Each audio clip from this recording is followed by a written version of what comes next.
You ever found yourself sitting and watching corporate craziness happen around you and thinking, this is nonsense? You're not alone, and that change, that shift, doesn't necessarily mean that you're withdrawing or that something is wrong with your performance.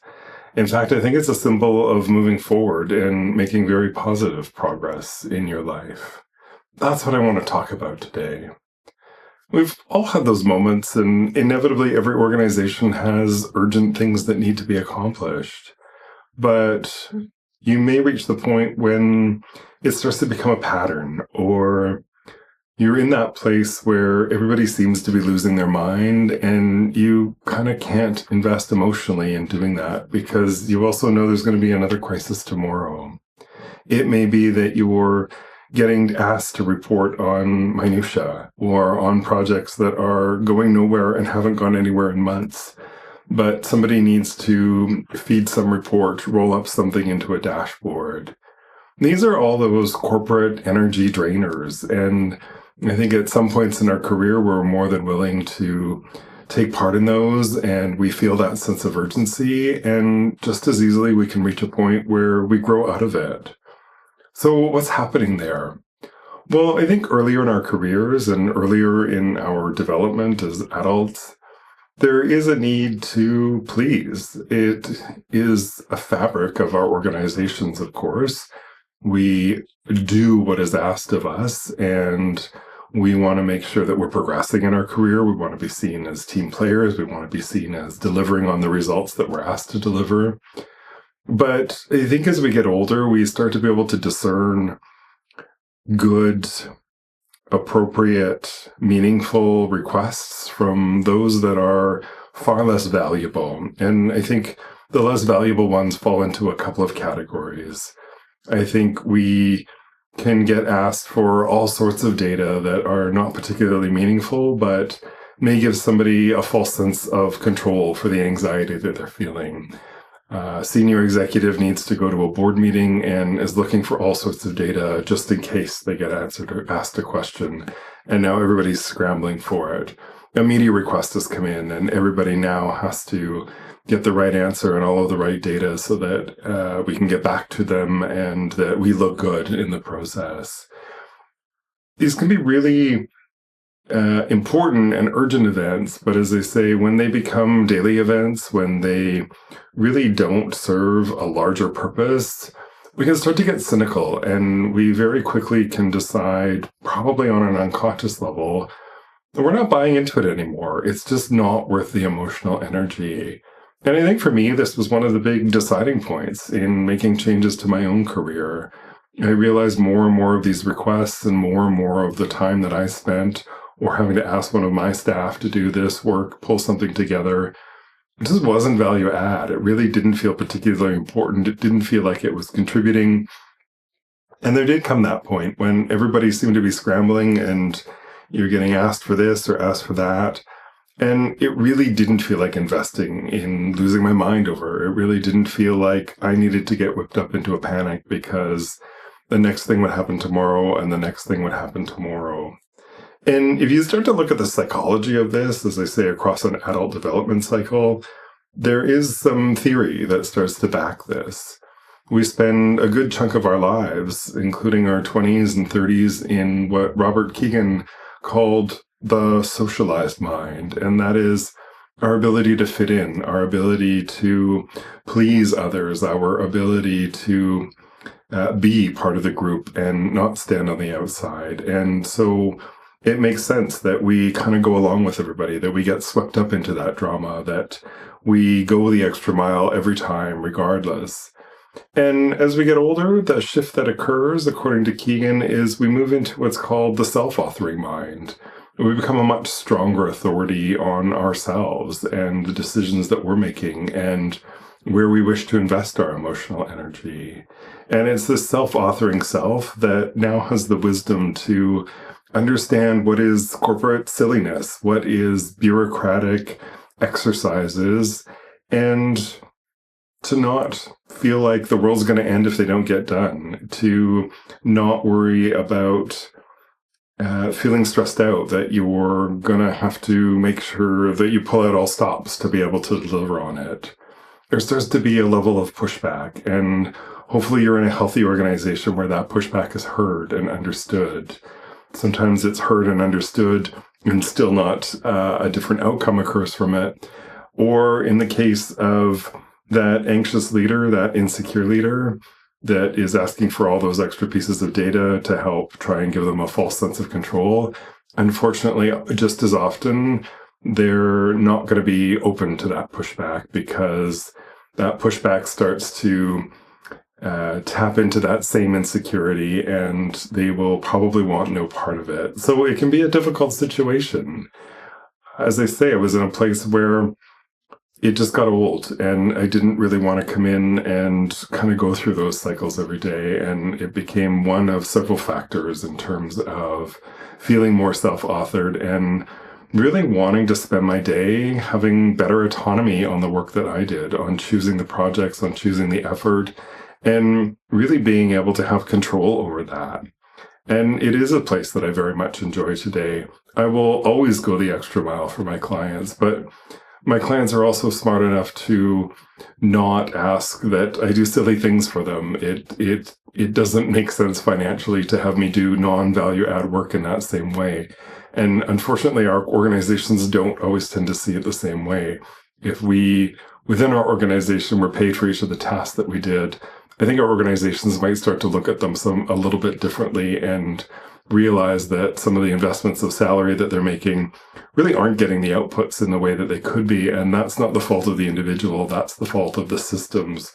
And often the larger the organization, the more bureaucratic it is, and just the more drag that happens and the more of those same requests and projects. I used to call them the go count the light switch reports that used to happen. And so you come to that place of self-authorship, you come to that place of groundedness, and the more secure you get in that, there, I would say, are kind of three paths forward for that. One is that you figure out how you renegotiate that within your own organization. Sometimes that's pushing back. Sometimes that's saying, there's really no point in me going to that meeting. I won't be going to that meeting. I won't give you that report. You don't need a new status report. Nothing's changed since the last two. And just being able to navigate within your own role, but with better boundaries and accepting and having the organization value where you're ultimately trying to probably deliver better value on your time, on your intellect, on your skills. And some companies are very open to this. Some companies don't realize kind of the waste that can happen, the organizational drag that can happen, and are open to making changes and open to learning from that. And others may not. They may be stuck in that corporate culture of busyness. And that may mean ultimately that you need to change organizations and find an organization that has a better sense of prioritization, that may be better organized, or simply has leaders who are more secure and more confident and have a much better strategic understanding of the tasks that they want their leaders to do, of the things that they ask for of them, of the inputs that they're seeking to be able to contribute to their processes. It can be an important differentiation factor, and there are ways to intelligently probe on that a little bit during an interview process and understand how the organization runs, what the organization looks at for key performance indicators, how many urgent requests show up. And these are things that you can start to get an idea of if you're feeling like you want to just be in a different environment that has less of those corporate loops of non-value add activities. For others, like myself, I chose a third path, and that was a path of autonomy.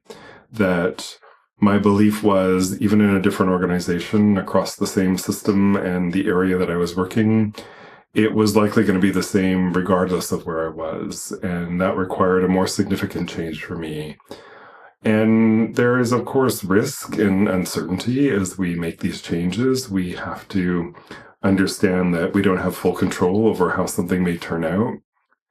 But it ultimately proved for me that I could spend my time doing the work that I wanted to do, that I got to choose my own prioritization, that I was more than willing to invest and spend extra hours and push if something was urgent, because I was the direct recipient of those results. I had the ability to discern what was important and what was not important.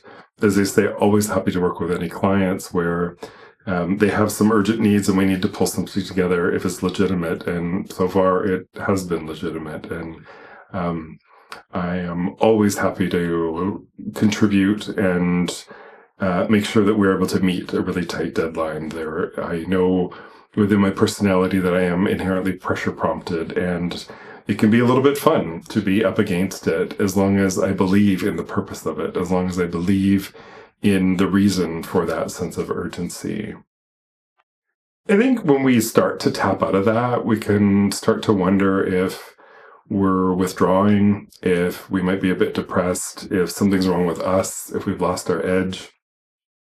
And I think that's why I bring this topic forward. I want to really help you find that clarity that this isn't withdrawal because something is wrong with you. This isn't some sort of emotional depression or something that is keeping you from fully participating. I think it's honoring and celebrating the discernment that you have. I think it's recognizing that you are being more wise with how you spend your energy, especially your emotional energy, and not getting sucked into what you don't need to be sucked into. We reach that age of not wanting so much drama in our lives. And we know that for the right projects, for the right things, you'll be able to get it done. If it's something that you believe in, if it's something that you want to do, if it's something that is meaningful to you, you have the skills, you have the ambition, you have the motivation. That's usually the differentiation factor. If you're trying to determine if you've lost some interest in work or life in general versus work and life in particular requests or moments or scenarios, is understanding within your day, are there still some projects that really excite you? Are there still some activities that you can really get into? And if there are, and others are more that silly nonsense, then you start to get an idea that you're just actually getting better at choosing and understanding where and when you think your energies and talents and time are best spent. And as I say, what you now do with that knowledge is figure out how you can show up in a self-authoring place, be it in your own organization, in another organization, or starting your own company. They're all valid options and really depend on you, depend on how pressing that need is and how supportive of an environment you can find, and just ultimately what work you want to do.